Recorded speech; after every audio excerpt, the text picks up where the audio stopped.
王子和公主轰轰烈烈的相遇，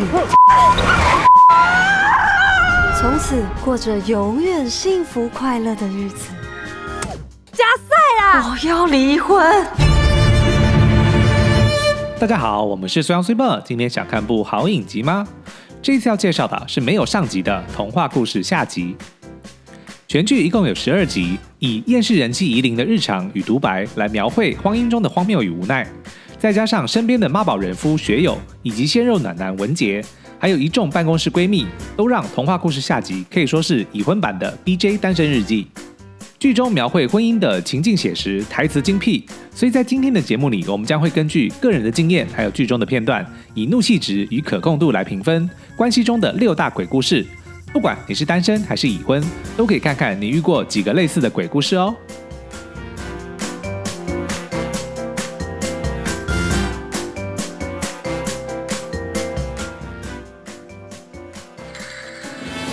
收，不能收，收了就输了。爱是很久忍耐又有恩慈，爱是不嫉妒，爱是不自夸不张狂，不做害羞的事。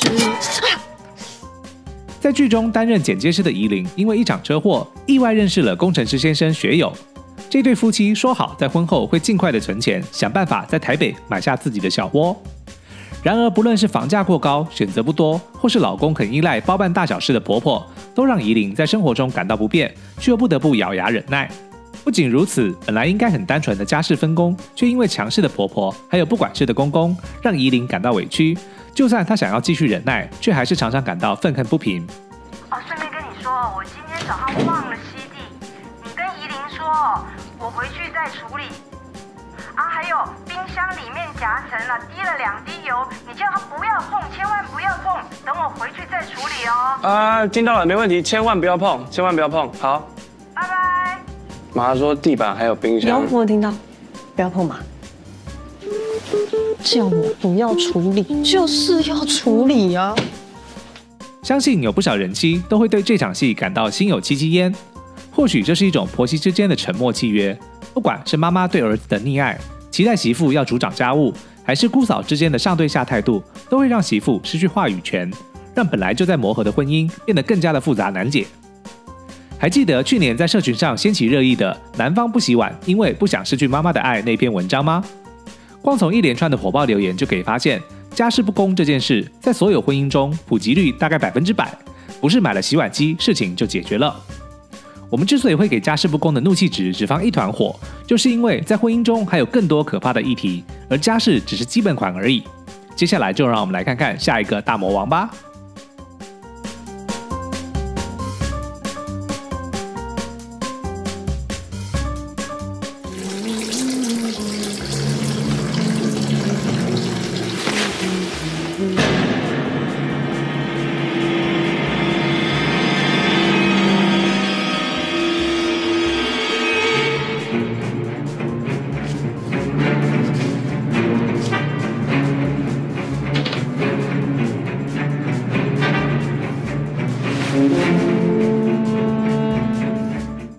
相信有不少人夫看到这一段都会深有同感，毕竟大部分家庭都没有空间放男性专用的小便斗，所以如果站着用马桶，铁定会喷得到处都是，也因此对坐着使用的女性就会感到很困扰。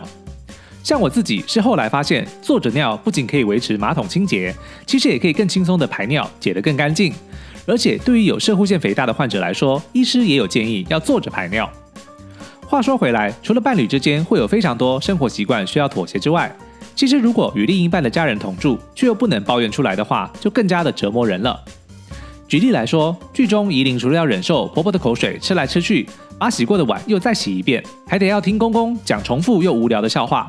不仅如此，就连大姑每周都要回家吃饭，实在是太让媳妇煎熬了。我们觉得相较于家事不公，习惯的磨合事实上更难沟通，也更难解决。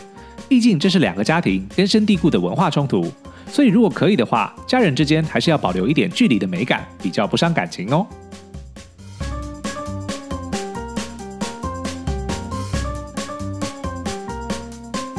人你可不可以先帮人家收一下餐桌？等一下，马上。是等一下还是马上？马上。其实刚结婚的时候，我也很常讲这句话，然后一整天过去就忘记处理了，所以后来就养成了习惯。一旦 Sweetbo 提醒什么事，我就立马去做，不然觉得有一件事在后面等着爆开也很困扰。但话说回来，我也会觉得为了要满足别人的需求，没办法优先自己想要做的事，也会常常觉得心烦意乱。但对于 Sweetbo 来说，他就无法理解我为什么不能把待办事项写下来，自己安排时间慢慢做完不就好了吗？可是我后来想想，这好像是我跟我妈妈的相处模式被沿用到婚姻里了。也就是说，以前我妈妈对我交办事情，就是要我现在立刻马上，所以我下意识就觉得 Sweetbo 也是这样期待我的。即使他有说不急不急慢慢来，但我还是想赶快做完，不想让自己有任何被念的机会。不过每个人夫的状况不太一样，以男主角来说，因为太过习惯妈妈把所有的事情都打理好，以至于他不太会做家事，甚至还有一点反常识。举例来说，他连地上滴满酱汁都看不到，还因为冰箱太满，直接把披萨裸放进去，实在是非常的让人傻眼。老婆，你干嘛？老婆，干嘛？于是他因为这件事被老婆用披萨殴打，后来也很委屈的表示，其实自己拖拖拉拉是因为忙着手做惊喜礼物给太太，所以老婆再怎样生气也不该家暴才对。说实在的，在婚姻中双方目标不一致的情况实在是太多太频繁了，从小到家事习惯，大到金钱与健康观念，住哪里、做什么工作，甚至是生不生孩子、教育方式等等，点燃冲突的火种实在是太多了。接下来就让我们来看看，在婚姻中时常造成心结却难以言说的性事问题吧。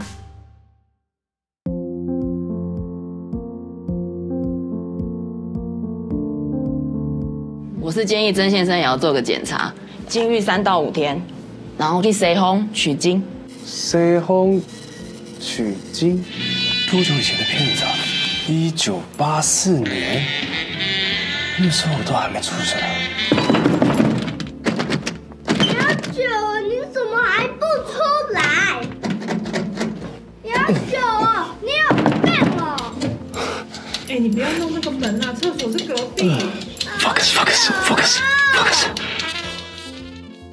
通常两人结婚源自于彼此之间的爱情与渴望，然而恋爱时的如胶似漆，很有可能在日常生活中变成行礼如仪。尤其是为了怀孕，时间一到就要赶紧做功课，更有可能让人兴趣缺缺。如果再加上有一群人在旁边指手画脚，相信夫妻都会觉得自己只是一个容器，一个工具人而已。事实上，剧中男女主角做过的努力，我们自己都有经验，包括求神拜佛、吞补药、在卧房中摆正、不孕检查，就连人工生殖我们都做过了，所以完全能够理解双方个别的无奈与压力。好棒棒哦！加油！对，加油了！好，来，好，勇敢大口！哇！喝。哎，友友啊，你干嘛喝啦？那个是治不孕的，你干嘛喝啦？友友，友友，友友，升学又你干嘛？友友，哎，怎么？友友，是我不孕。当性事被当成手段，而不再只是目的的时候，不仅下意识会想要逃避，久了也会想要放弃。不过几年之后，透过戏剧的荒谬呈现，再回顾这段日子的时候，也才能够发现，能够在失败之后继续婚姻的是彼此的体谅与守护，还有家人的支持与尊重。如果少了一样，都会让婚姻蒙上阴影。就如同2020年的另一出优质台剧《未来妈妈》里所描绘的不孕故事一样。而我们之所以给可控度10%，也是因为做人这件事真的很讲求天时地利人和，所以不孕当事者的父母真的也不要自责，因为有太多的因素会影响一个人的身体状态，绝对不是当初有做什么或没做什么就一定能够成功怀孕的。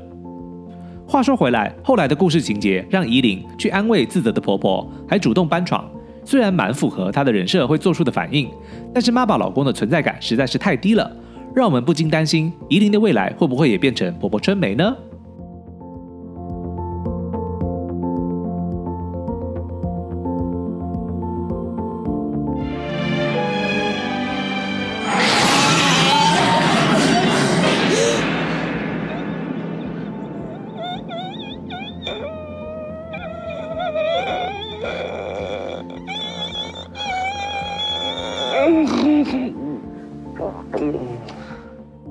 相信浅眠但有床伴的观众一定都很困扰，本来就不好睡的自己，却得要天天看着好睡的另一半在打呼、翻身、踢棉被，这种每晚都要来一次的酷刑，就算感情再好都会受不了。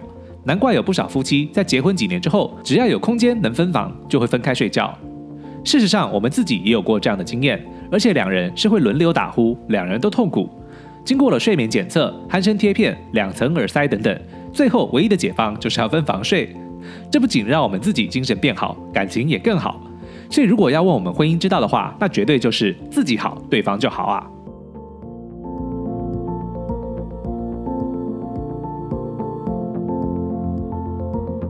最怕的是你找不到证据，但是你又不相信他没有出轨，那这样就完了。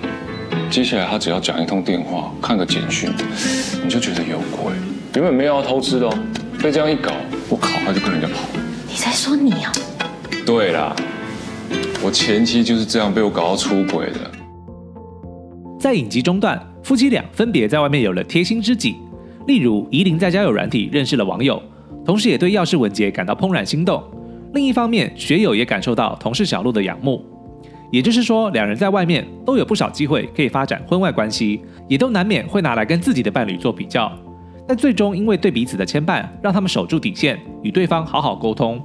或许编导也透过了文杰的这段话，讲出了他们对于修炼婚姻的观察，那就是不会很痛就是会痛哦，再小的伤口都赶快处理，不要放着不管。相处时不高兴就要讲。就算是亲密伴侣，也不是对方肚子里的蛔虫，不可能立刻就知道对方在想什么或者需要什么。也因此，只要有不满就得要说出来，对方也要立即处理。就算自己觉得是小事，但在对方眼里或许是件大事。而婚姻的可贵就在于，两人承诺会去呵护彼此，在崎岖的人生路上互相扶持。